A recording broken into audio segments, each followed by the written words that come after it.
షమ్గరు కథ ఒకే ఒక వచనంతో పూర్తవుతుంది. అతడు ఒక మునుకోలు కర్రతో ఇశ్రాయేలు మొత్తాన్ని రక్షించాడు. షమ్గర్ పుట్టే సమయానికి హెబ్రీ ప్రజలకు గొప్ప నాయకులైన మోషే యెహోషువలు మరణించి అప్పటికి చాలా కాలమైంది. హెబ్రీలకు రాజు లేడు. ఆ కాలంలోని పరిస్థితులు క్రూరంగా మరియు ప్రమాదకరంగా ఉండేవి. యెహోషువ మరణించిన తరువాత ఇశ్రాయేలు బయట దేశస్థుల చేత పదే పదే దాడికి గురయ్యేది.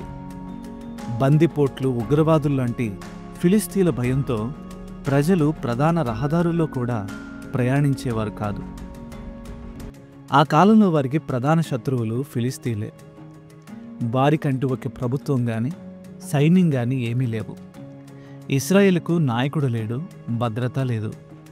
అన్ని వైపులా వారికి ప్రమాదం పొంచి ఉంది. షమ్గర్ బహుశా ఒక రైతే ఉండవచ్చు.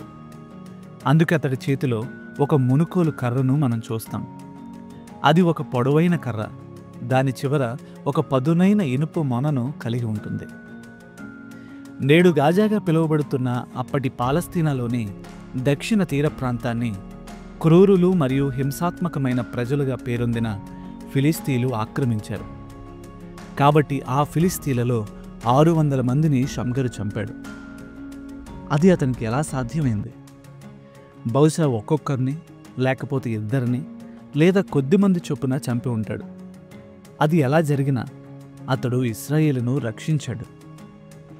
షమ్గరు నేర్పించే సూత్రం ఇదే: నువ్వున్న చోటనే మొదలుపెట్టు. నీ దగ్గర ఉన్నదాన్నే వాడుకో.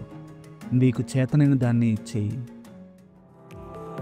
బైబిల్ ఇన్ఫ్లుయెన్సర్స్ అనే సిరీస్ మీకు ఆశీర్వాదకరంగా ఉంటే మా ఈ ప్రయత్నానికి లైక్, షేర్ అండ్ సబ్స్క్రైబ్ చేసి మమ్మల్ని ప్రోత్సహించండి. మరొక కొత్త బైబిల్ ఇన్ఫ్లుయెన్సర్తో మీ ముందుకు వస్తాం. Until then, God bless you.